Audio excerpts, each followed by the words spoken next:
Eu não planejei esta oração,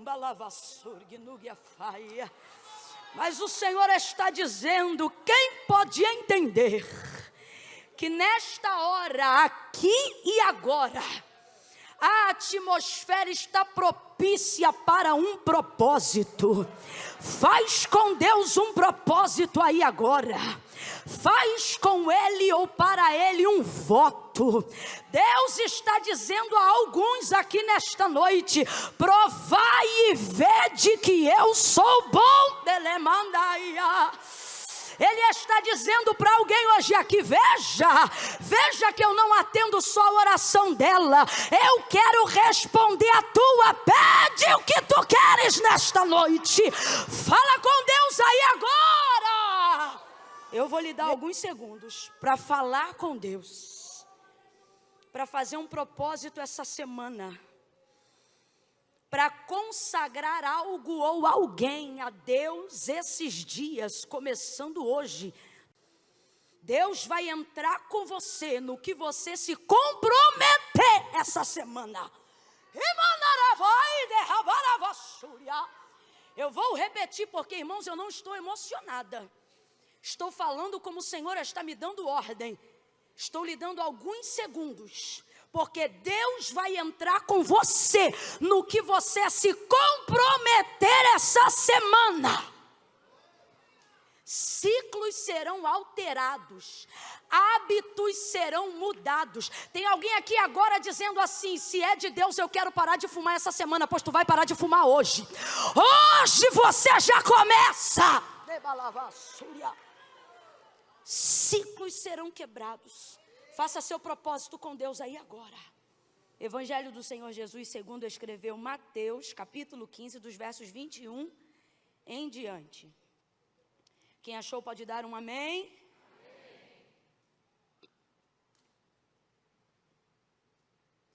Diz assim o texto sagrado, ó. Partindo Jesus dali, foi para a região de Tiro e Sidom. E certa mulher cananeia saíra daquelas cercanias, clamando e dizendo: Senhor, filho de Davi, tem misericórdia de mim, que minha filha está miseravelmente endemoniada.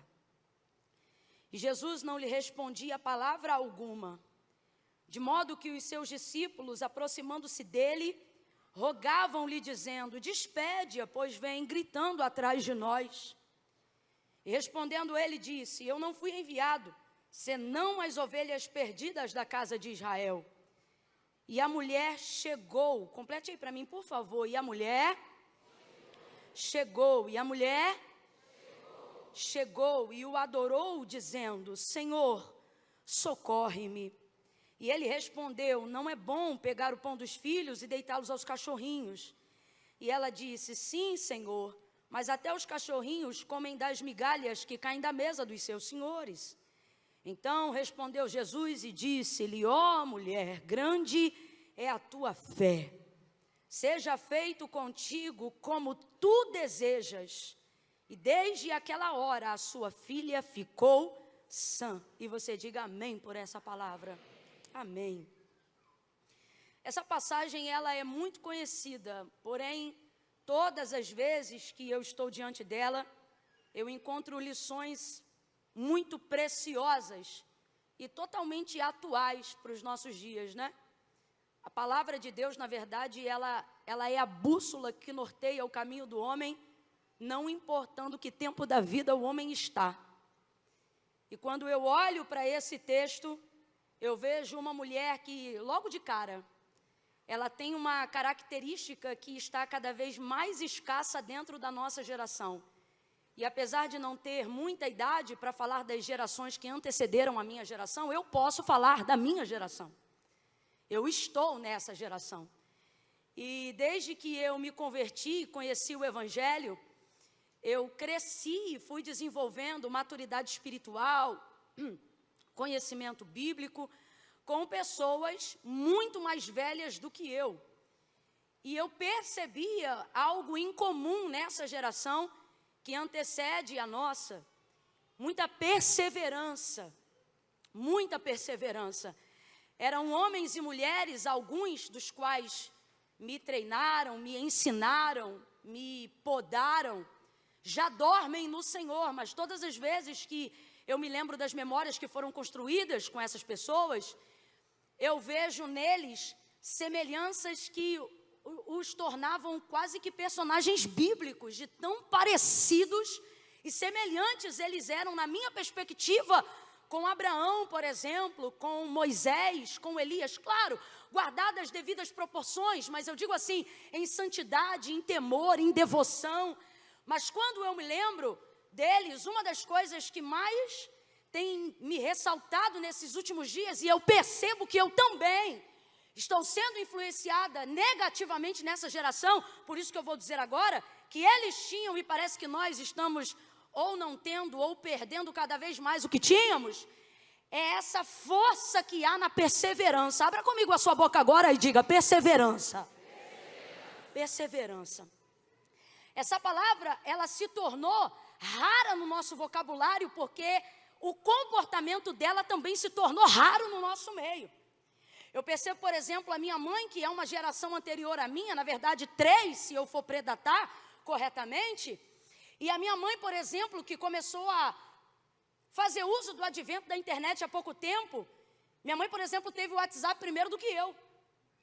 E ela começou a se informar e a se inteirar e a agir de maneira tecnológica. Por exemplo, minha mãe teve conta em banco digital primeiro do que eu. Teve coisas que minha mãe me ensinou. Você vê o nível de assembleonossauro que eu sou, ou que eu era.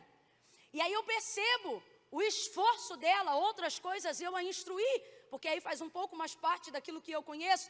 Mas, por exemplo, eu percebo minha mãe hoje, dentro de outra cultura, dentro de outro sistema educacional, mais rígido, mais letárgico, aonde o dia tinha a durabilidade que o nosso dia hoje não tem.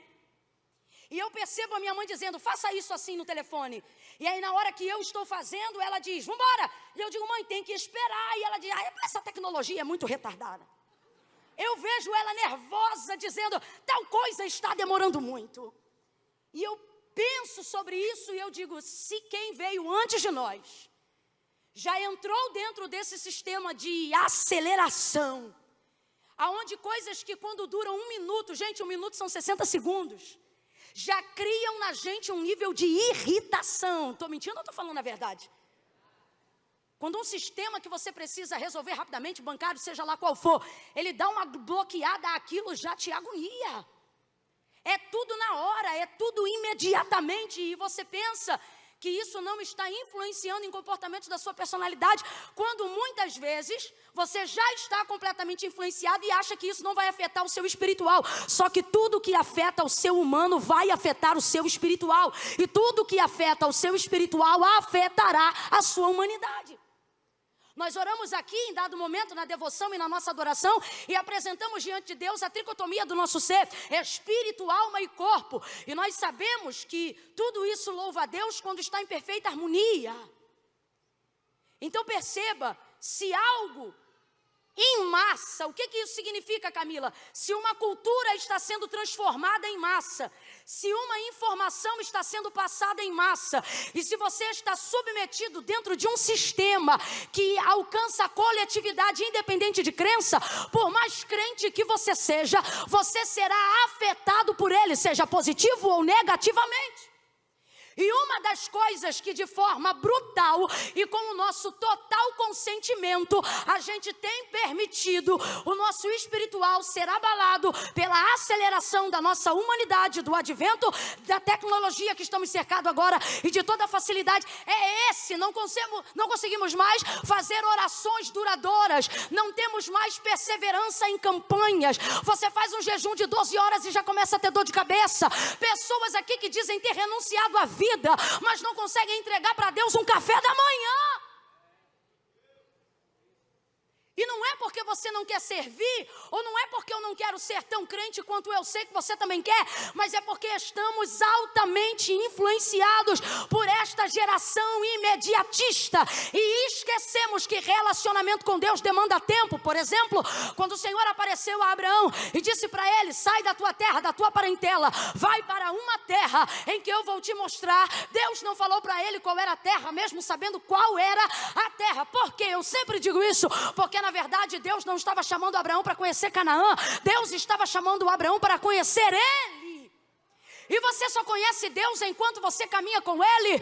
Por que Ele fez a mesma coisa com Moisés, guiando o povo pelo deserto? Porque relacionamento com Deus demanda tempo. Volta para Abraão e você vai ver isso na aplicação do próprio Deus, quando dá testemunho de Abraão, aonde ali pela altura do verso 20 e pouco, antes da conceição de Isaque, depois de 25 anos de espera, o texto lá no início, Deus chama Abraão de meu servo. Abraão, meu servo.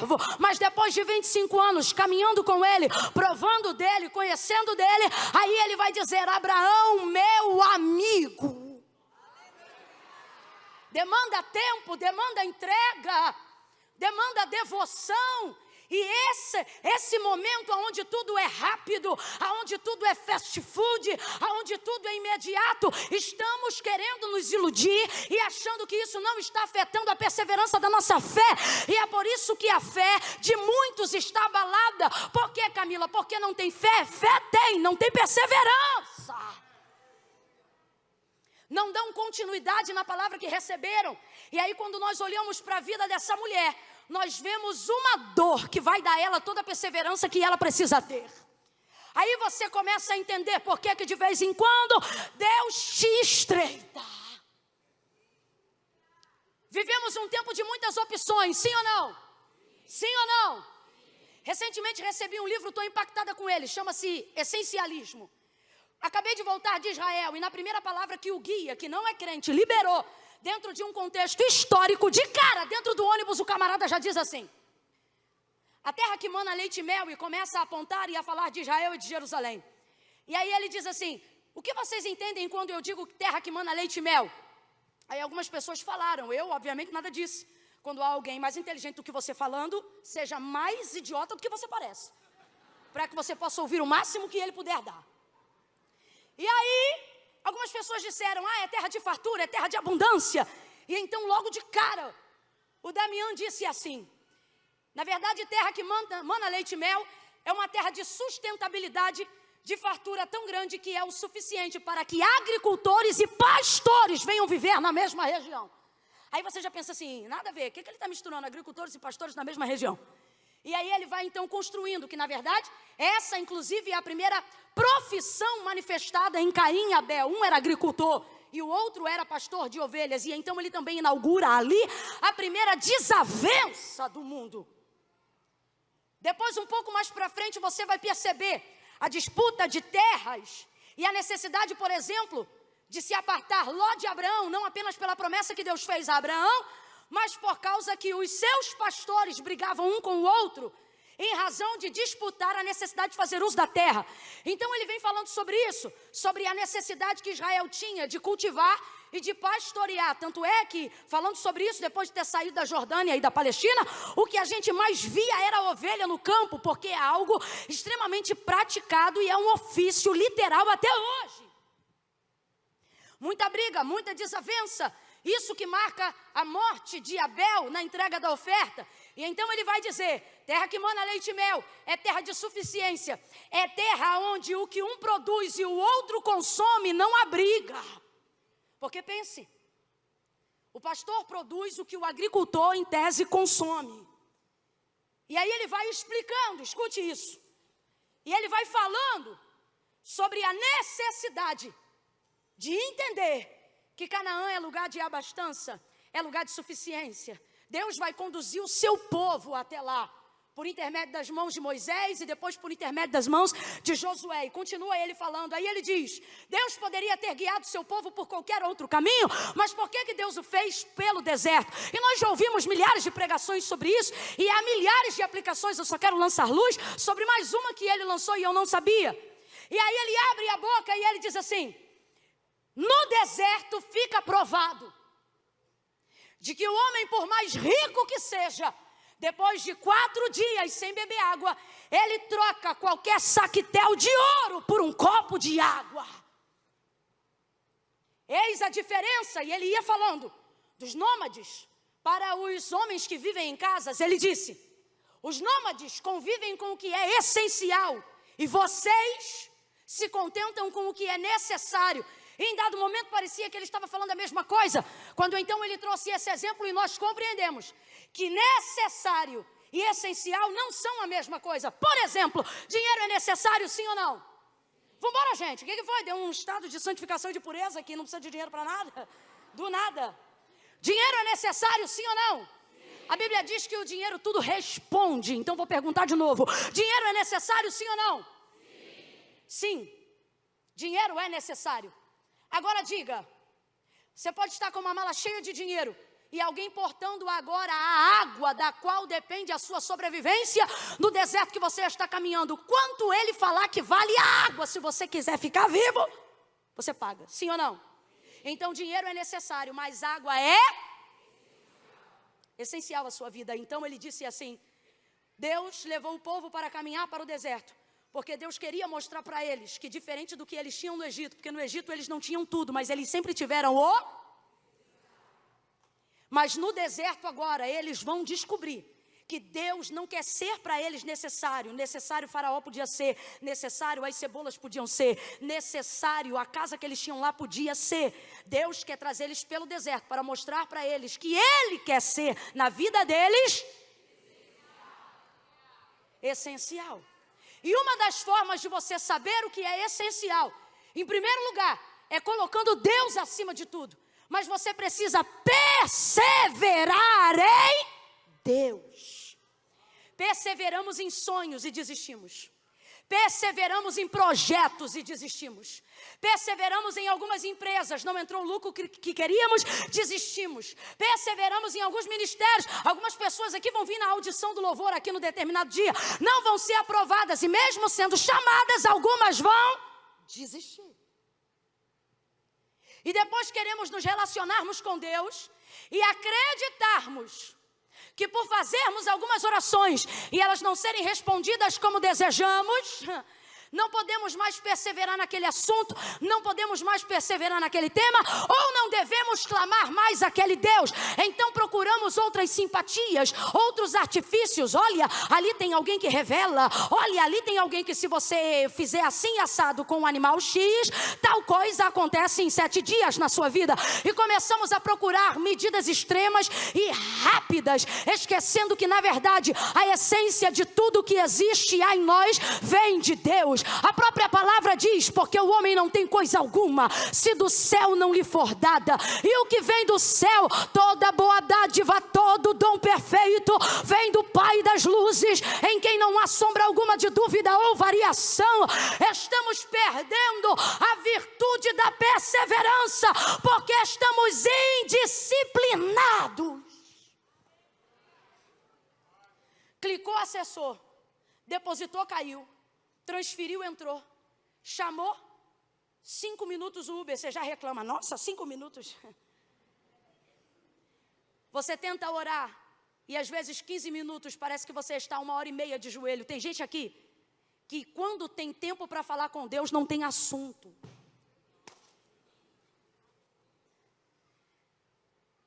É mais fácil quando você não tem a justificativa do tempo do que quando você dobra o joelho e fala o que está acostumado e depois percebe que tem tempo, mas não sabe mais o que dizer. E aí você se levanta, quando na verdade deveria continuar mesmo sem ter o que falar, porque vida com Deus é perseverança.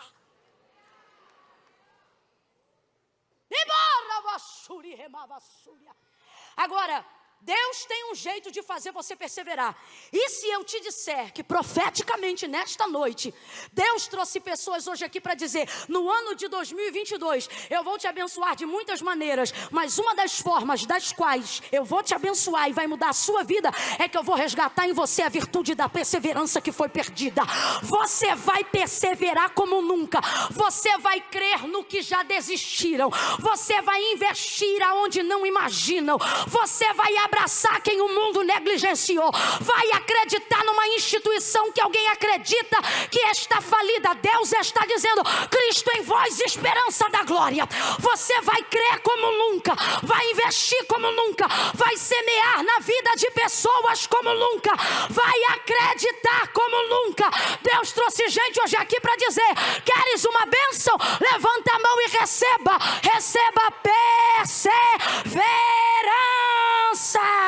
Deus vai acessar áreas da tua vida das quais Ele sabe que você não pode abrir mão. Exemplo, no caso dela, um filho.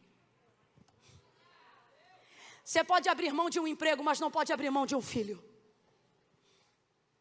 Exemplo, os votos do seu casamento. Você pode abrir mão de uma roupa, mas não pode abrir mão do seu casamento. Exemplo, ministério. Sabe como é que eu sei que você não está preparado para abandonar tudo que você acreditou até hoje? Porque você já tentou, você começou inglês, não conseguiu, parou. Começou o curso de informática, na época que era curso de informática. Não conseguiu, parou. Você começou faculdade, desistiu, trocou, mudou para outra, está na terceira, trancou, não continuou. Agora as coisas de Deus, você não consegue, sabe por quê? Não são obra da carne. O Espírito plantou em você coisas que ou você fica frustrado ou você persevera, porque não vão sair de dentro de você. E Ele sabe como acessar a área que vai te fazer perseverar. Tem gente que está pensando assim: eita, o culto mudou, parece que ao invés de profetizar, ela vai começar a amaldiçoar. Só que Deus está dizendo: eu vou apenas responder o que você me pede, só que vou entrar por caminhos que você não conhece. Porque você ora para mim, diz o Senhor, dorme e pensa que no outro dia vai acordar e sim, salabim. Se a dieta que está na tua mão para começar toda segunda-feira você não começa, você acha que acerca de coisas que dependem da minha mão vai ser num passe de mágica? Deus está dizendo: eu vou acessar áreas das quais você ama tanto que desistir não será uma opção. Ei, agora escute isso. Quando está tudo bem, você não consegue saber que áreas são essas. Porque está tudo bem. Existem áreas das quais você ama tanto que nem você sabe que ama. Será necessário Deus tocar para que você saiba o quanto você as ama. Essa mulher tem uma filha miseravelmente endemoniada.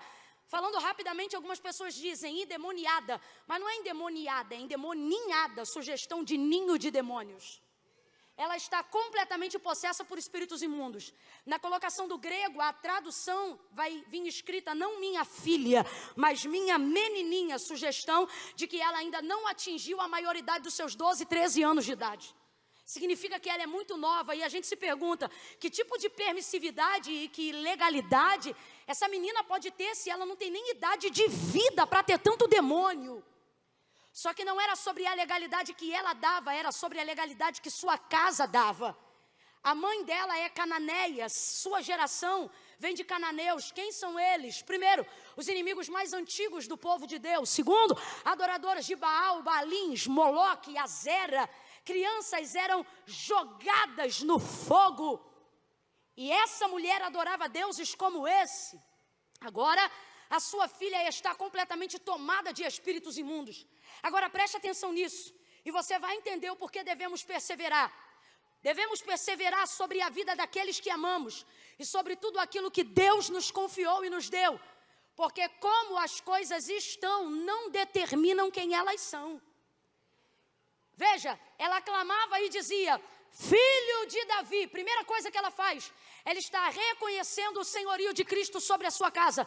Quando ela diz Senhor, você vai ver que não tem S minúsculo, tem S maiúsculo associado à casa de Davi. Ela não está apenas respeitando, ela está reconhecendo que ele é o Filho de Deus. E às vezes a gente quer burocratizar, a gente quer criar uma série de campanhas e simpatias para tentar receber vitórias de coisas que ainda não alcançamos em Deus. E o Senhor está dizendo a alguém hoje aqui: é mais simples do que parece. A primeira coisa que você precisa fazer é reconhecer o meu senhorio sobre a tua casa, sobre a tua vida, sobre a vida de quem você quer que Deus governe.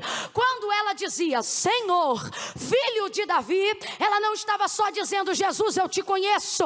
Ela estava dizendo: eu reconheço o teu senhorio, eu reconheço que tu és o Filho do Deus vivo, eu reconheço que tu és o Messias da casa de Davi. Eu reconheço que tu és o que adveio do profeta Isaías. Tu és o remanescente de Judá.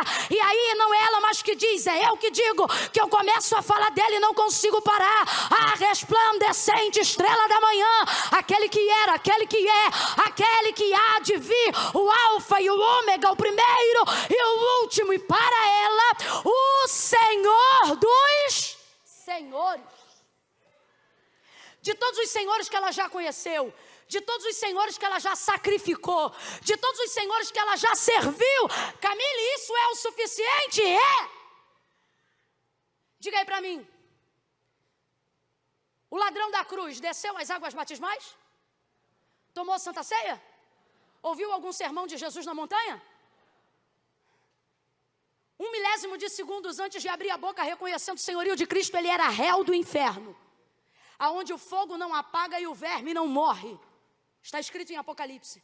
Só que olhando para o Senhor e vendo ele por trás de tudo aquilo que estava na cruz, vendo ele nos olhos, ele vai olhar para Jesus e a primeira palavra que sai da boca daquele homem é Senhor.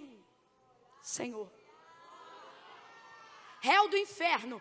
Ele mesmo confessa seu crime e seu pecado para o vizinho da outra cruz, dizendo, esse é inocente, nós estamos aqui porque cometemos crime. Então eu não sei apenas se ele era ladrão, eu não sei o tipo de coisa que ele já se envolveu, mas ele admite que é um criminoso, réu confesso, passivo de sentença, pregado no madeiro. Mas quando ele olha para Jesus, antes de dizer qualquer palavra, ele já abre a boca dizendo, Senhor, se possível for, olha a humildade, lembra-te de mim quando entrares no teu reino.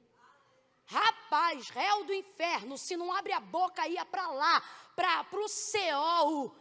Mas aí Jesus olha para ele e disse, primeira palavra que saiu da boca de Jesus, alguém lembra? Alguém lembra? Lembra não? A primeira palavra que saiu da boca do ladrão foi Senhor.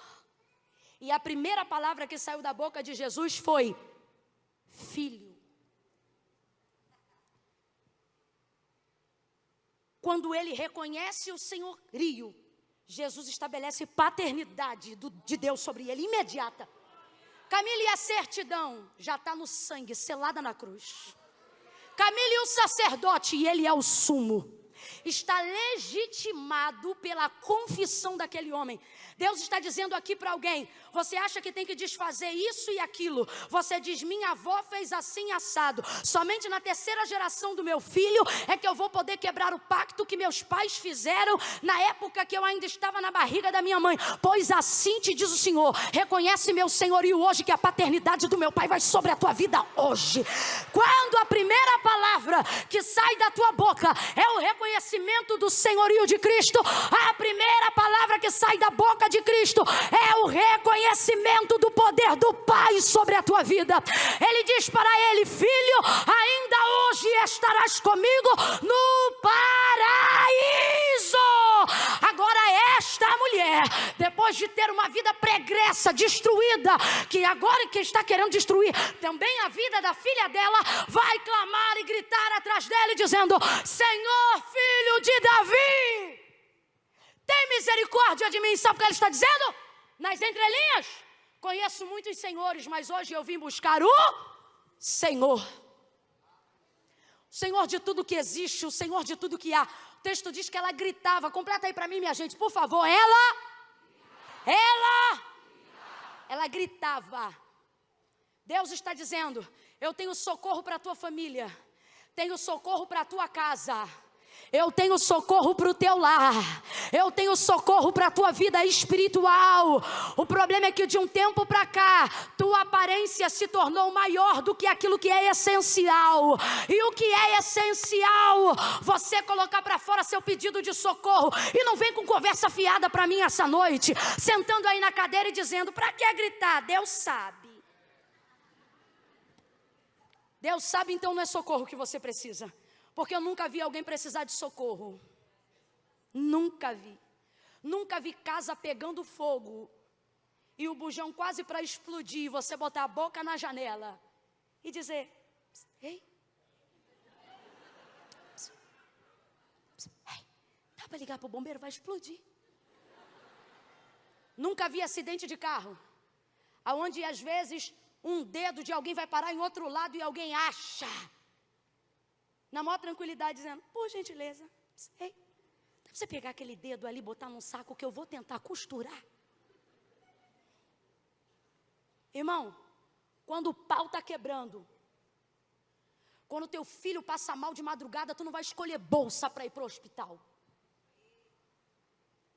Quando teu marido está infartando, você não vai no close pegar uma roupa, tu se enrola no que tiver, se tu amar ele. E vai. Tem marido que está pensando aqui agora, no dia que eu passei mal, ela bem que foi trocar de roupa. É brincadeira. Ó, falando sério agora, quando a situação é de socorro, eu não estou aqui, eu não sou idiota, irmãos. Eu não estou aqui dizendo que a aparência não é importante. Se não fosse, eu vinha de pijama, que é a roupa que eu mais gosto de usar. Mas não dá para subir num púlpito de pijama, dá? Pelo amor de Deus, só Silvio faz isso e mais ninguém. Olha a história do cara. Escute isso. Quando a situação é de socorro, reputação não é prioridade. Eu vou falar de novo.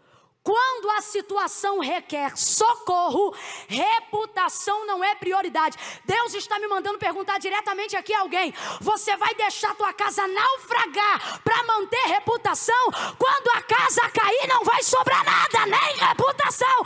Então, ao invés de inverter a prioridade, comece a botar para fora. Tá com problema no casamento, pede gabinete. Tá precisando de dinheiro, se abre com um amigo. Tá precisando de oração, procura as irmãs da igreja. Ah, Camila, não tem ninguém? Ai, não tem ninguém, não tem ninguém? Ou é você que está pensando quem é digno de saber do meu problema? Afinal, meu problema é super especial. Pois maravilha. Vá tentando escolher a melhor pessoa para você ver o que vai acontecer. Agora presta atenção, gente, eu não estou falando de rotina, eu estou falando de problema.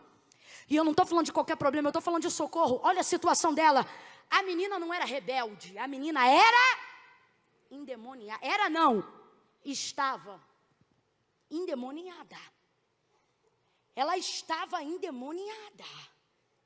É fácil mandar o outro esperar quando a situação do socorro não é sua. Você diz para a mulher que apanha do marido: espera no Senhor. É fácil, não é a sua cara que ele bate contra a porta. Eu estou falando de socorro. Eu estou falando de emergência. Eu estou falando de botar para fora o que está te fazendo se tornar sepulcro caiado do lado de dentro. Eu estou falando de botar a boca no pó. Estou falando de confessar pecado para pastor. Eu estou falando de não apenas entregar muito, mas colocar diante de Deus tudo. Eu vim nesta noite falar sobre vida e morte. Essa mulher entendeu que nem mais um dia o diabo podia governar sobre a vida dela, a casa dela, ou sobre a vida da filha dela. Isso aqui é debaixo de autoridade profética. Quem precisa receber, levante o dedo com autoridade para o alto. Aquela autoridade que só vem do alto. Aquela que só o nome de Jesus concede. Ah, Camila, eu não creio. Se não crê, está perdendo uma chance de usar a minha fé. Porque quando eu venho para o culto, eu não venho contando com a fé que as pessoas botam em mim. Eu venho contando com a fé que eu ponho em Deus para que ninguém fique de fora. Então, se você crê, levante a mão. Se você não crê, levante as duas. Porque eu não sei quando você terá outra oportunidade como essa. Quem quer autoridade do alto, levante a mão e diga nesta noite de domingo: nem mais um dia. Cadê a autoridade? Diga: nem mais um dia. Hoje você vai voltar para casa para restaurar a tua família. Vai pisar com autoridade lá e vai dar ordem de despejo para os espíritos malignos que estão tentando acabar com o teu casamento, acabar com a tua família, acabar com a tua empresa. Vai para fora Satanás não vai ficar nem mais um dia. Por quê? Porque nós vamos dar o grito do socorro hoje. Quando você bota o grito da ajuda para fora, Satanás dá o grito da derrota dele. Ei, calabão da ramachai. Bota para fora. Fala com quem tem que falar. Procura quem tem que procurar. Pede perdão para quem tem que pedir. Liga para quem está devendo e diz: não tenho, mas posso pagar como? Ei, balava sub rebaio. O Senhor está dizendo: Satanás está manipulando pessoas, dominando e governando na sua casa, nos seus negócios, na sua unção. Tem gente aqui tímido na unção que Deus deu. Quando Deus te levantou para entrar no ambiente e o ambiente ser transformado pela tua presença. Você é a arca que Deus usa no século 21. Você é a ferramenta pela qual Deus passa, o canal que Deus usa, o meio pelo qual Deus opera.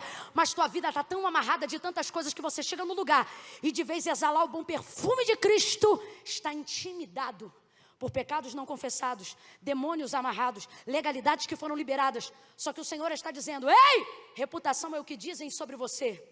Caráter é quem eu sei que você é. Quando fizer uma escala de prioridades, coloque reputação em terceiro lugar, jamais em primeiro. Porque o que dizem de nós hoje é uma coisa e amanhã é outra. Mas o que Deus sabe sobre nós é para sempre. Essa mulher grita. Deus está dizendo para alguém: bota para fora. Quem está entendendo, diga amém. Sacode os dois aí, diga: bota para fora. Não, sacode ele aí, vai, diz: bota para fora. Quando você fizer isso, não se assuste. Deus já te trouxe nessa noite de domingo para te preparar. Quando você fizer isso, as pessoas vão estranhar. Mas ela era tão pacata. Mas a primeira coisa que possivelmente dirão de você é isso aqui: mas fulano era tão equilibrado.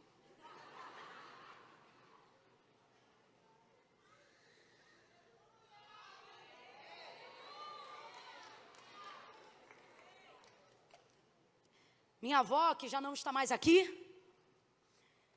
dizia uma coisa que eu levei para a vida inteira. Eu, criança,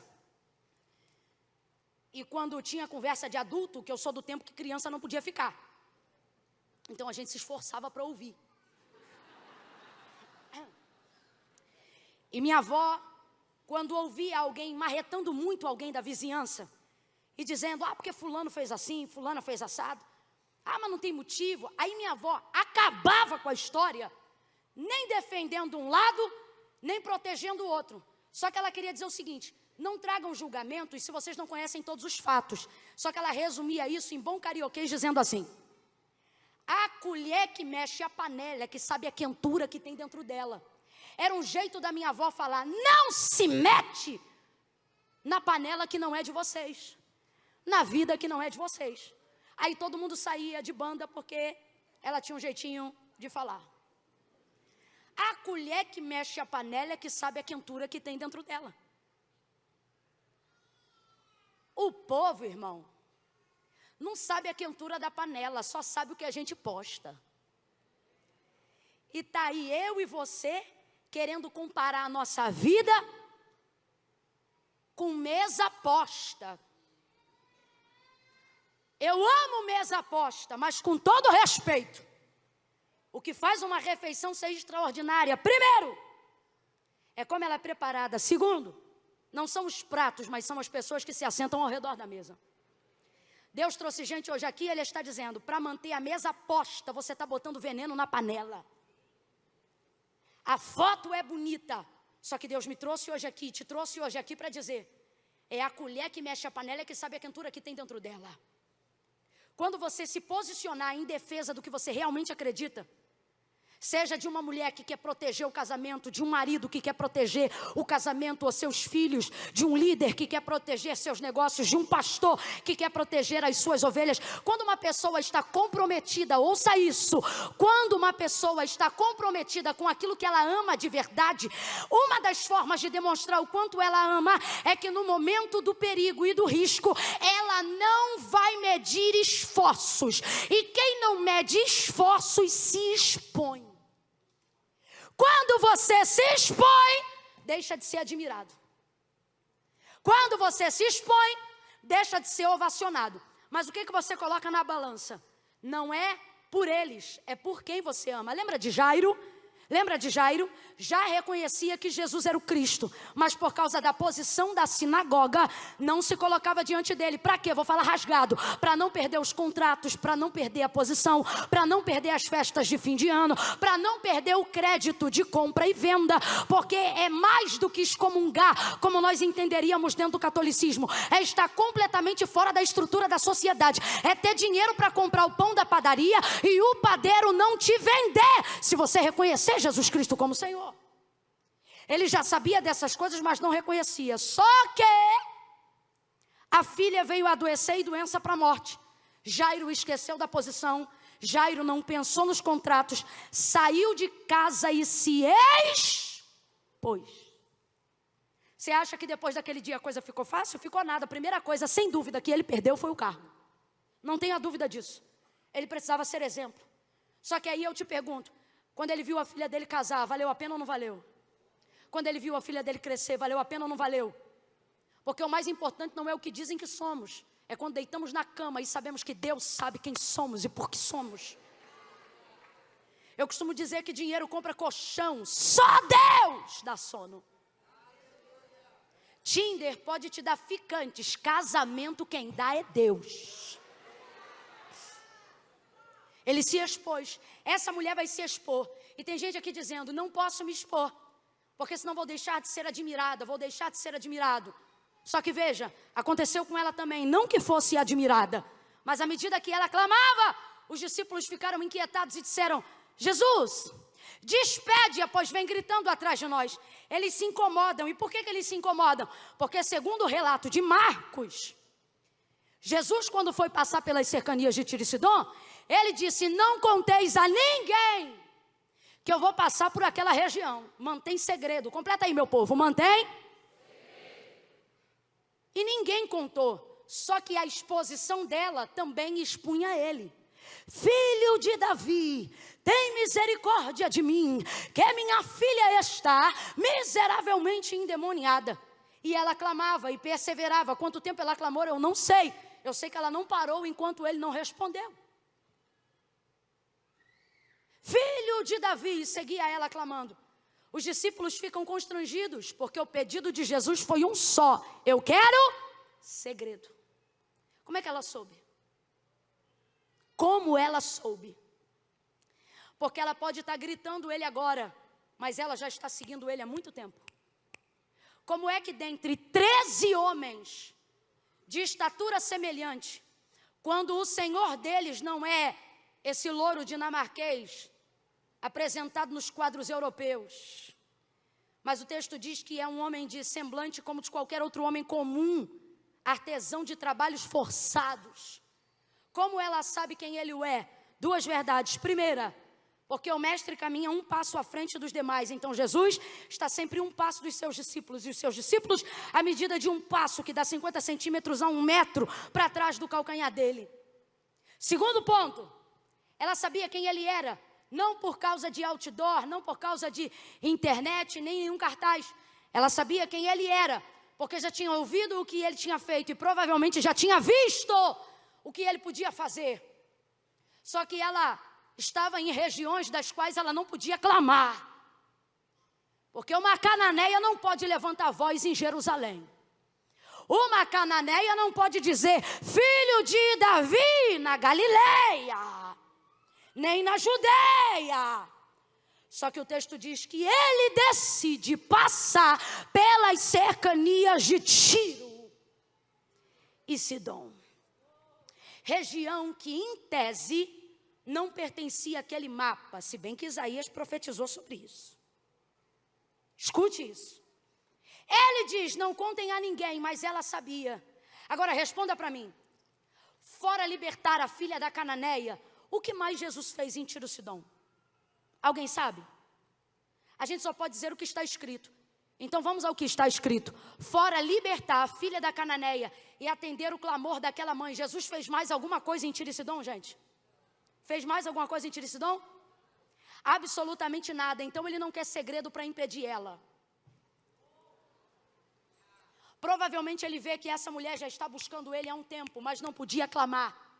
E agora ele vai entrar numa região onde ela pode botar para fora aquilo que está. Eu preciso falar isso aqui porque eu falei de exposição, falei de perseverança, falei de soltar o grito, falei de colocar para fora. E você pensa, eu vou ser humilhado, eu vou ser envergonhado. E o Senhor está dizendo, não vai, porque eu vou preparar a oportunidade e ocasião para que você faça isso. O constrangimento era dos discípulos, porque Jesus havia pedido segredo para eles. Então eles pensam que estão expostos. E sabe como eles querem resolver? Faz alguma coisa ou então manda ela embora. Rapaz, enquanto a mulher gritava atrás, o verso 23 diz assim, ó. E os discípulos diziam, despede-a, pois, que vem gritando atrás. Completa aí, gente, despede-a que vem gritando. Despede-a que vem gritando. E para isso eles pararam a caminhada de Jesus. Para quê, Camila? Para falar dela. Para resolver o problema dela. Não para resolver o problema dela, mas porque ela se tornou o problema. Quando você buscar além do que imaginam, algumas pessoas vão achar que você é o problema. Agora perceba uma coisa e leva isso para a tua vida. Normalmente, quem se incomoda com a sua busca, não pode fazer nada por você. E a pergunta é, por que você está deixando de buscar como Deus quer que você busque? Por causa da opinião de gente que não muda nada na tua vida? Por causa da atenção de gente que não te acrescenta nada? Gente que não conhece nem a cor dos seus olhos? Deus está dizendo a alguém aqui, você está deixando de intensificar a busca do seu clamor, porque algumas pessoas se incomodaram com a campanha que você fez, com o jejum que você determinou para dentro de casa, com o projeto que você lançou para a glória de Deus, com aquilo que você tem feito que vai promover tua vida, vai promover tua casa, vai promover teu casamento, vai promover tua igreja, vai promover tua vida com Deus. Aí começa comentário, é comentário no Facebook, é gente fazendo grupo de WhatsApp, gente que não tem projeto. Eles fizeram o grupo para falar do teu projeto, para falar da tua ideia, para queimar o teu filme, para queimar a tua família. Gente que nunca perguntou se teu casamento estava bem, mas fica perguntando e querendo saber se está acontecendo alguma coisa. Gente que nunca te ligou para fazer uma oração por você, mas fica dizendo que você é fraco espiritualmente. Aí você não quer se expor, você não publica foto, você não vem na igreja, você não ora, você não bota para quebrar a lenha no coro de Satanás, porque está com medo do que vão dizer. Aí Deus te trouxe hoje aqui para te dizer, para avaliar, para pensar, se essas pessoas que se incomodam com a tua entrega podem mudar a tua vida, porque se elas não podem, o bobo é você. Com todo respeito, olha para quem está do teu lado, fala para ele ou para ela, diga assim, vai ser com carinho, mas eu preciso te dizer, para de ser bobo. Vai viver tua vida, vai botar o rádio no louvor que você precisa ouvir, vai dobrar teu joelho no banheiro de qualquer empresa que você for entrar, não deixa ninguém atrapalhar a intensidade da sua busca. Só você sabe o que você precisa, só você sabe o quanto você precisa.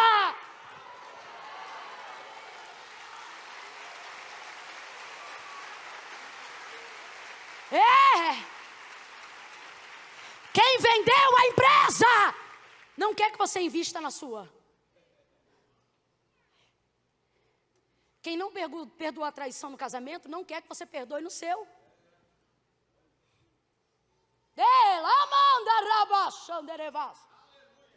Quem saiu não quer que você fique.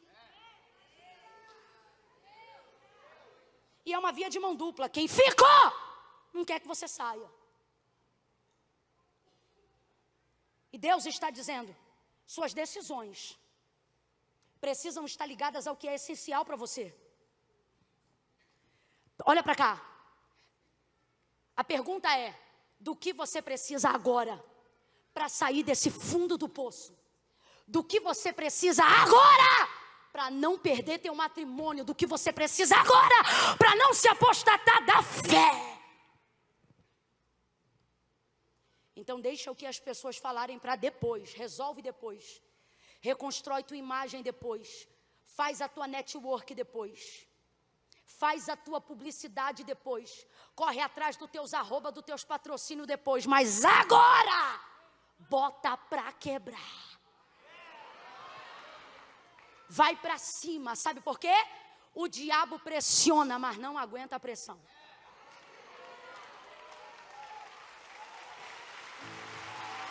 Ele não aguenta a pressão.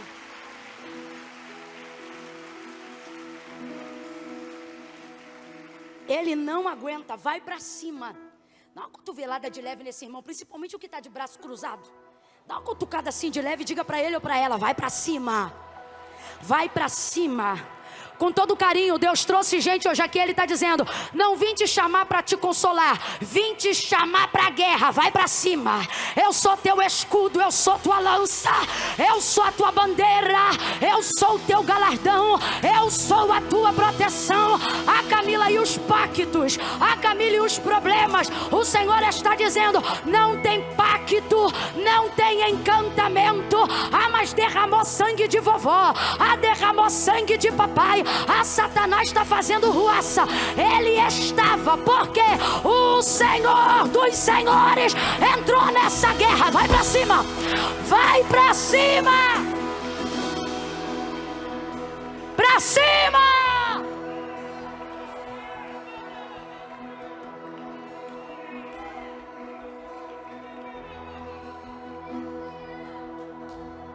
Essa mulher gritava.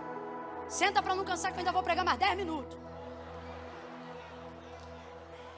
Essa mulher gritava. E eles diziam: despede. Muita gente vai se constranger com o que você faz, não porque você está passando vergonha, mas porque eles jamais teriam coragem de fazer o que você faz. Despede a que vem gritando atrás de nós. Então presta atenção que de vez em quando isso vai acontecer. E eu não posso ocultar isso só porque foi atitude de discípulo. A Bíblia é a verdade liberta. E a verdade que é metade é sofisma. Para ser verdade tem que ser completa. Então não é legal, mas é necessário. É essencial hoje eu falar isso aqui. Às vezes quem está mais próximo de Jesus pode facilitar o acesso da sua vitória. Sim ou não? Um profeta pode facilitar o acesso da sua vitória? Sim ou não? Uma pessoa que serve a Deus há mais tempo que você, tem mais contato com Deus do que você, às vezes se relaciona com Deus por mais tempo, e como já dissemos aqui, relacionamento com Deus demanda tempo, né? Poderia te ajudar, sim ou não? Só que Deus está dizendo: quando a causa for sua, não espere intercessor. Se Deus mandar, amém. Se não mandar, faz o que precisa ser feito. Sabe por quê? Ela começou a gritar, e com toda sinceridade, se eles chegaram para dizer manda embora, também poderiam dizer resolve logo. Também poderiam dizer: Senhor, faz o que ela está pedindo, sim ou não? Mas não, o constrangimento era porque o que Jesus pediu não estava sendo atendido. Só que eles não sabiam o porquê Jesus pediu, e está na cara que Jesus pediu por causa dela mesma. Ele queria que ela tivesse a oportunidade de receber o que estava buscando. Ouça isso. Despede a que vem gritando atrás de nós. Pararam Jesus para falar dela, mas não para dizer ajuda, mas para dizer despede, manda embora. De vez em quando você vai se assustar, mas não pare de buscar por causa disso. Não pare de segui-lo por causa disso. Não pare de servi-lo por causa disso. Às vezes quem está mais perto dele não vai fazer a ponte, vai criar o abismo. E ao invés de dizer ajuda, vai dizer manda embora. Só que ela não parou. Aí você diz: Camila, eu estou parada nesse ponto da mensagem, Porque gente que é mais forte do que eu, gente que é mais inteligente do que eu, gente que tem mais acesso do que eu, mais chave do que eu, mais poder do que eu, está mais perto de quem eu preciso do que eu. E essas pessoas, Camila, estão falando de mim. E elas não estão dizendo ajuda, atende, elas estão dizendo despede. Só que Deus está dizendo, se você continuar me buscando, tudo que for feito vai te ajudar. Presta atenção, o texto diz que eles estavam caminhando, e então eles param Jesus para dizer, despede, que vem gritando atrás de nós. Verso 23. Aí no verso 24, enquanto eles conversam com Jesus, e Jesus está ali respondendo, verso 24, dizendo, não é bom pegar o pão dos filhos e deitá-los aos cachorrinhos. O verso 25 fecha a questão dizendo, e ela chegou. Então presta atenção. Jesus está aqui, os discípulos estão aqui, e o texto diz que ela está lá. Bora, gente, quem lembra? Ela está. Então repetindo, Jesus está aqui na frente, os discípulos estão no meio e ela está lá na ponta. Então eles do meio chegam para frente e dizem, despede, a que vem gritando. Despede, a que vem gritando. Enquanto Jesus presta atenção nisso. Enquanto Jesus para responder eles, o texto diz, e ela? Ela quem? A que estava? O texto diz, verso 25, e ela? Aí eu te pergunto, ela correu? Simplesmente, eles pararam a caminhada de Jesus para falar dela. Jesus parou para responder eles. Enquanto eles pararam para falar, ela continuou a... quem está desligado não pegou. Galeria, igreja, você quer chegar, mas quer responder quem parou para falar de você. E Jesus está dizendo, eles vão parar para falar, você continua caminhando. Continue caminhando. Continue caminhando pelo teu casamento, ele vale a pena.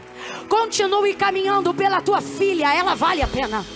Continue caminhando pelo teu marido, ele vale a pena. Continue caminhando pelo projeto que Deus colocou no teu coração, ele vale a pena. Enquanto eles falam dela, ela para responder eles? Não, porque quem sabe aonde quer chegar, não para no meio para conversar. Deus está dizendo, vai embora, vai rumo ao propósito, ao destino. Aquilo que você quer, só eu posso te dar. Então para de discutir com a tua cunhada, para de arrumar picuinha com o líder do departamento, para de brigar com o chefe do setor de trabalho. Tu sabe o que tu quer, não se embaraça no meio. Continue caminhando, continue caminhando. Uau, vai caminhando, caminha. Olha para mim, Jesus está aliviando alguém hoje aqui dizendo, não precisa correr. Você hoje entrou aqui na hora do propósito e falou assim, meu Deus, eu vou. Teve gente aqui que fez um propósito na emoção. Falou assim, eu vou.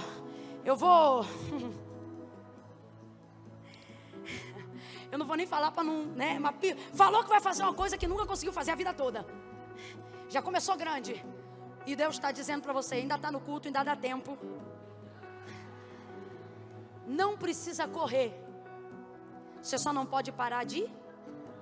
Não empregue um ritmo que você não dá conta. Senão a intenção é boa, mas a sua falta de disciplina vai te arrebentar. Senhor, a partir de amanhã eu vou entrar no quarto e eu vou orar 2 horas. Tu não está orando nem 15 minutos por semana. É só caminhar, estabelece um ponto do qual você vai dar conta. Ela chegou. Aí você diz assim, tudo bem, Camila, mas como é que fica a minha reputação? Porque não adianta, a gente se preocupa com isso. Eu me exponho, eu busco, eu grito, eu intensifico a busca, eu não desisto, eu persevero. Mas olha aí meu nome, olha aí minha vida, como é que fica?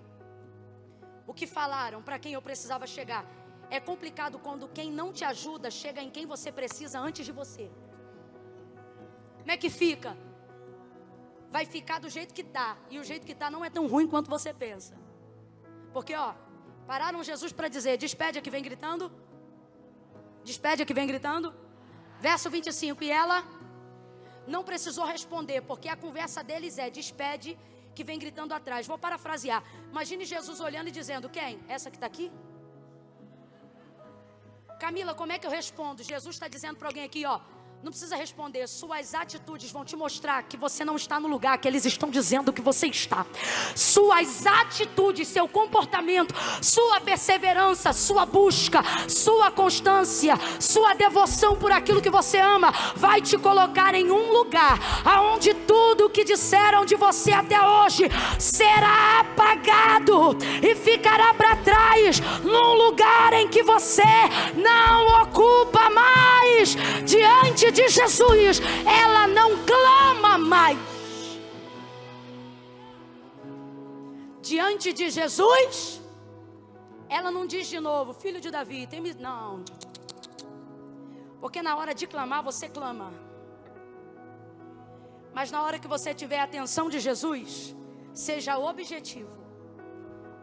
Se Jesus aparecesse para você aqui agora em pessoa, se o Espírito Santo tomasse carne humana agora e dissesse para você o que você quer, você ia precisar checar uma lista na tua cabeça, ou você saberia o que é? Com todo respeito, menos de 20% das pessoas aqui saberiam com exatidão o que querem. Uma porcentagem significativa iria pedir algo para não perder a oportunidade e ia sair daqui dizendo: eu podia ter pedido outra coisa. Uma outra porcentagem vai achar que não pediu o que deveria ter pedido. E muito raramente alguém vai dizer: eu fiz o melhor pedido que eu poderia fazer. E por que isso acontece? Porque gastamos mais tempo esperando receber do que pedindo com exatidão o que desejamos.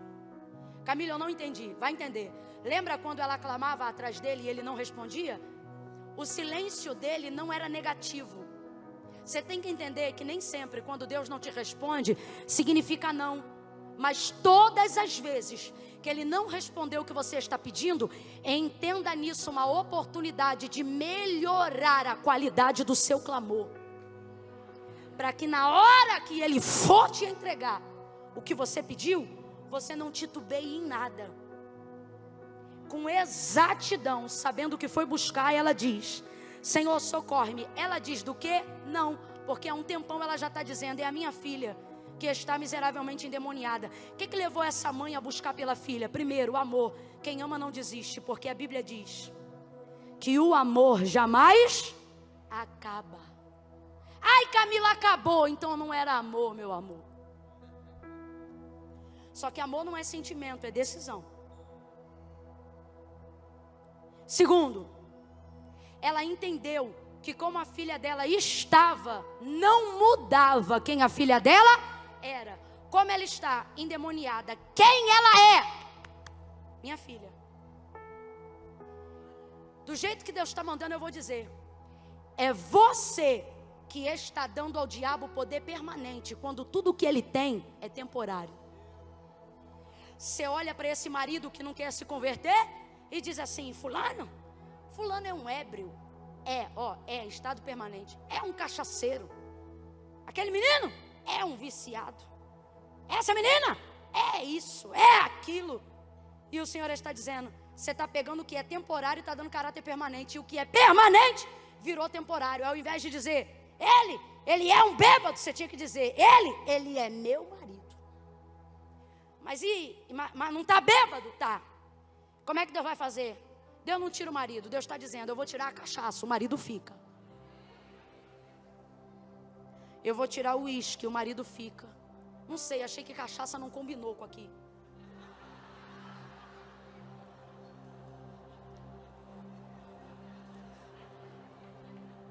Mas é tudo uma desgraça. E você diz: meu filho é. E o Senhor está dizendo: seu filho é seu. Pare de pegar o que eu te dei eternamente e colocar na mão do diabo permanentemente. Tudo que Satanás tem naquilo que Deus te deu é temporário. É o seu comportamento que vai determinar se é permanente ou não. Olha essa mulher, gente. Tem misericórdia de mim que minha filha está. Sabe o que ela está dizendo? O fato de ser endemoniada não mudou o fato de ser minha. Quando você ama quem as pessoas são, independente de como elas estão, Deus altera o ciclo temporário de poder do inferno e traz o poder do eterno. Traz o poder do permanente. Deus trouxe gente hoje aqui para dizer: está triste porque essa perseguição é temporária, essa aflição é temporária, essa depressão é temporária, esse medicamento é temporário, esta angústia é temporária, esta batalha espiritual é temporária. Tem gente que está aqui dizendo: Camila, que ousadia, o diabo entra no meu quarto para me atormentar. Eu vejo o vulto da sala para a cozinha, eu vejo o demônio do cozinha para o banheiro. Parece até que eu não sou crente, eu já não durmo em paz. E você pensa: a minha vida está na mão do diabo. E o Senhor está dizendo: tá não. Sabe por que ele vive te ameaçando? Porque se ele pudesse te tocar, ele não passava do quarto para a sala, ele tomava a tua vida num suspiro. Ele dá o teu derredor, mas não te toca. E por que ele não te toca? Porque tudo que ele tem é limitado e temporário. Mas aquilo que você tem, aquilo que Deus te deu é eterno. Luta pelo que é teu. Ei! Mulheres, digam acerca dos vossos esposos: o marido é meu.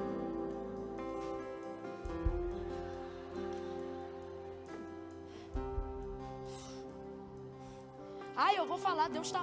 Eu vou.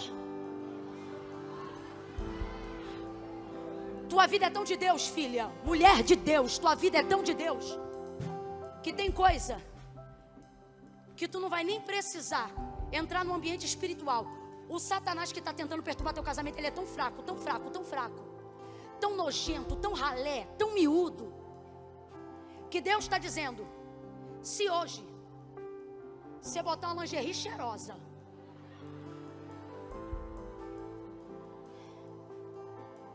o que você tem, o voto, a autoridade da tua aliança, é tão forte que não tem praga, não tem figa, não tem cruzar de dedo, não tem encantamento. No ato matrimonial, sem mácula, porque a cama é um altar. Você pode dizer: esse marido é meu. Não tem Jezabel, não tem espírito imundo. Ei, homem! Essa depressão que está bugando a tua mente, com todo respeito, que está afligindo tua vida espiritual. Tu ama a tua mulher, mas não consegue se realizar com ela. E não é porque está se realizando com outra não, é porque você anda tão triste, que não há motivação, não há virilidade em você, por causa da sua tristeza. Só que Deus te trouxe hoje aqui para te dizer: possua essa mulher, ela é sua. E jogue por terra tudo que Satanás temporariamente tem colocado sobre você. Camila, onde eu consigo isso hoje? Já conseguiu. Você está aos pés de Jesus. Aos pés de Jesus. Ela disse: Senhor, socorre-me. Socorre-me. Para que ninguém fique constrangido, parecendo que um tem um problema pior do que o outro. Fecha comigo aqui e diga: Senhor. Dê alguns segundos aí na sua mente para o que você precisa e diga: Senhor, socorre-me. Preste atenção. O vício sai, a família fica. A depressão sai, você fica. Deus trouxe gente hoje aqui e Ele está dizendo: apresente diante de mim o que é seu, e eu vou tirar o que não pertence a você e a sua casa. Então não diga, eu vim aqui por causa da cachaça do meu marido. Não, eu vim aqui por causa do meu marido. Eu não vim aqui por causa da problemática da minha filha, eu vim aqui por causa da minha filha, porque como ela está, não muda quem ela. Deus está dizendo, me apresente quem são os seus, e eu vou tirar os que não são do meio. Resumindo a história, Jesus ouviu o clamor daquela mulher. Ele disse primeiro, não convém pegar o pão dos filhos e deitá-los aos cachorrinhos? E ela disse, sim, Senhor, mas também os cachorrinhos comem das migalhas que caem da mesa dos seus senhores. Aí Jesus disse, mulher, grande é a tua fé. Ela entendeu que quando ele chamou de cachorrinho, ele não estava diminuindo ela, ele estava dando a ela uma oportunidade de ter o seu pedido atendido. Preste atenção, dentro daquela cultura, da cultura do judeu, o cachorrinho não é o cão de rua. Preste atenção, quando um cachorro da rua passa perto de você, você repreende ele. Ninguém quer um cachorro se esfregando nas suas pernas. Quando vem qualquer um estranho, ele vai, sai! Toma até um susto, sim ou não? Mas o de casa é de estimação. Quando você chega, ele já está pulando em cima de você. O cachorro de casa não dorme na cama que é sua, mas ele tem um lugar de dormir, sim ou não? Não bebe água no teu copo, mas ele tem uma vasilha para beber água, sim ou não? Não come a comida que você põe à mesa, mas ele tem a comida dele, sim ou não? Ele não tem tudo que todos da casa têm, mas ele tem um lugar dele, sim ou não? O termo original não é cachorrinho, o termo original é cão. Quando você se refere a alguém fora dos judeus, o termo não é cachorrinho, o termo é cão. E por quê? Porque há diferença. O cachorrinho era tratado como servo dentro de casa. Preste atenção e você vai entender. Jesus não está humilhando ela. Jesus está dizendo o seguinte para ela: os filhos podem receber agora. Assim como nós, os que não eram filhos dantes, só vão receber depois do Calvário. Quem está entendendo, diga amém. Então fosse ela, fosse eu, fosse você, qualquer um que não genuinamente judeu, não poderia receber. Ok? Não é porque Jesus selecionou, é porque é a palavra. Primeiro os filhos, depois dos filhos, a todos nós. Só que isso só ia acontecer depois do Calvário. Quem está acompanhando, diga amém. Só que ela não pode esperar o Calvário, porque a oportunidade dela é hoje e a filha dela está endemoniada agora. Então ela não pode esperar. Ela não pode esperar. Se ela não pode esperar, preste atenção. Qual é a vontade de Deus em Cristo? Que todos sejam salvos. Só que Ele não pode manifestar a vontade plena dEle na vida dela, quebrando o princípio que era primeiro dos filhos. Ouça isso. Então ela apresentou para Ele o que ela desejava. E a fé dela possibilitou a ela receber algo que não era a vontade direta de Deus, mas era a vontade. Tanto que quando Jesus despede ela, Ele não diz, seja feita a minha vontade. Ele diz, seja feito como tu queres. O que Ele está dizendo? Vou atender o teu desejo. Duas verdades eu encerro. Primeira, Jesus está dizendo, quando eu não der para você, quando não chegar a hora de eu te entregar tudo que eu tenho para a sua vida, use esse tempo para me apresentar o que você quer na sua vida. Sabe o que isso significa? Faça alguma coisa por você diante de Jesus, mesmo quando Ele ainda não tiver feito nada. Lute pelo que você acredita. Segunda coisa, quando Ele diz cachorrinho, alguém pensa humilhação, e ela pensa acesso, porque se Ele diz cão, ela está fora. Mas como Ele disse cachorrinho, ela entendeu, não vai me dar o lugar dos filhos, mas já me deixou entrar. Imagine agora que Jesus é uma casa. Imagine que no portão dessa casa só pode entrar judeu. E agora vem um cananeu dizendo, quero entrar. E Jesus diz, não convém que você entre aqui. Só que aí ela diz assim, mas os cachorrinhos também comem das migalhas que caem da mesa dos seus senhores. Aí é como se Jesus dissesse, não sente a mesa, mas pode entrar. Você pensa humilhação e ela pensa, abriu a porta e me deu acesso. Ela entendeu, aí Ele diz, ó mulher, grande é a tua fé. Vai em paz e seja feito contigo como tu desejas. Eu vou pedir para você ficar de pé agora.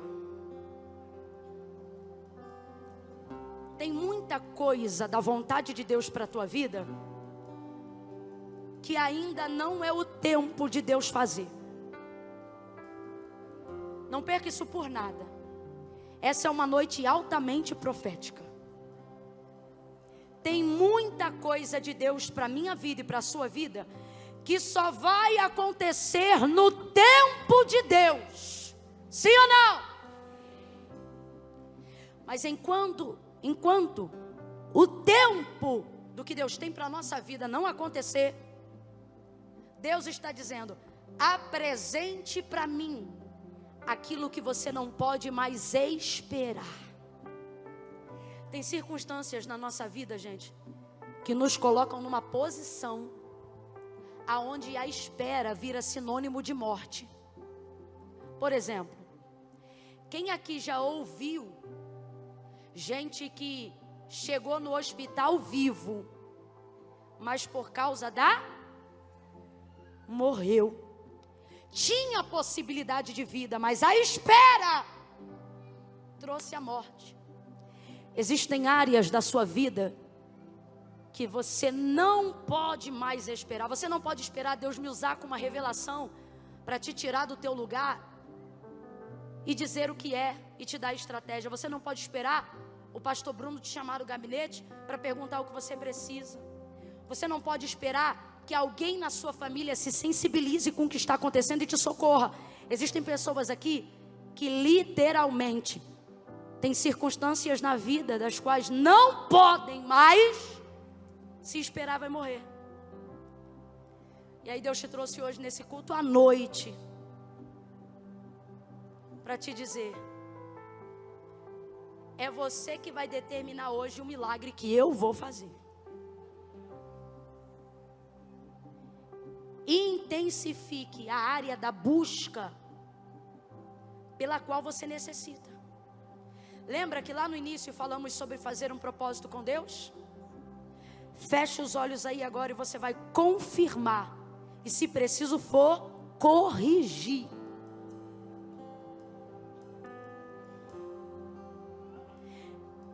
Eu vou lhe dar uma direção, ok? Não peça um monte de coisas. Eu, por exemplo, vim para cá hoje com um propósito. Eu estou pedindo para Deus uma coisa só. Eu sei que você tem muitas necessidades, mas apresente agora uma única área para perseverar nela essa semana.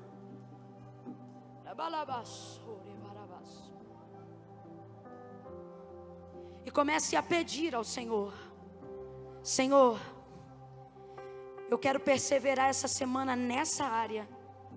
Eu não sei se essa é a tua vontade, mas esse é o meu desejo de socorro. É a área que eu preciso ser atendido. Eu ainda não conheço toda a tua vontade para a minha vida, mas eu conheço a necessidade da qual eu preciso de socorro esta semana. Comece a declarar aí agora nessa oração e diga para Deus: Senhor, dessa semana não pode passar. Dessa semana não pode passar. Se nessa semana eu não mudar, eu vou morrer. Se nessa semana eu não abandonar tal coisa, eu vou morrer. Se nessa semana o Senhor não intervir na enfermidade de fulano, fulano vai morrer. Senhor, é esta semana. A tua filha, o teu filho te clamam, como a cananeia, eles te suplicam. E se você entende a urgência, não tenha vergonha, comece a dizer para ele: socorro, socorro, Senhor. Tem gente aqui que está lutando contra si próprio, dizendo: Deus, eu preciso mudar a mim mesma, eu preciso da tua intervenção essa semana, eu preciso ter uma rotina, eu preciso ter uma vida que glorifica o teu nome. Eu estou te dando alguns segundos.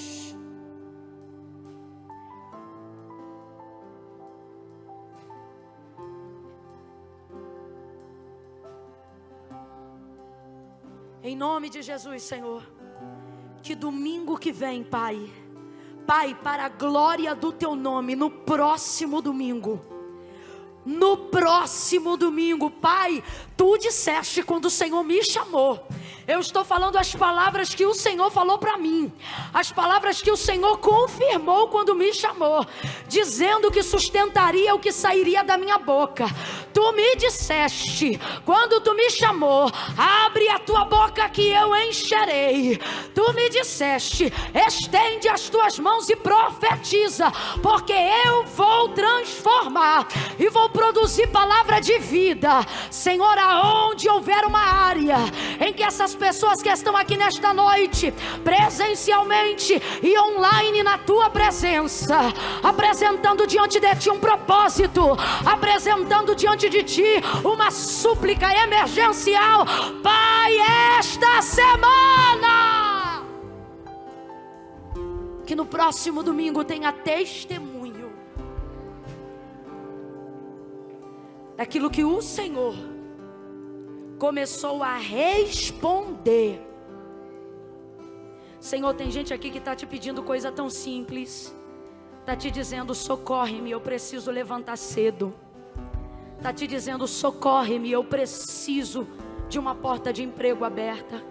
Socorre-me, eu preciso que o Senhor tire fulano do leito, do hospital. Senhor, são muitos pedidos, nós colocamos diante de ti. Esta semana, realiza o nosso desejo.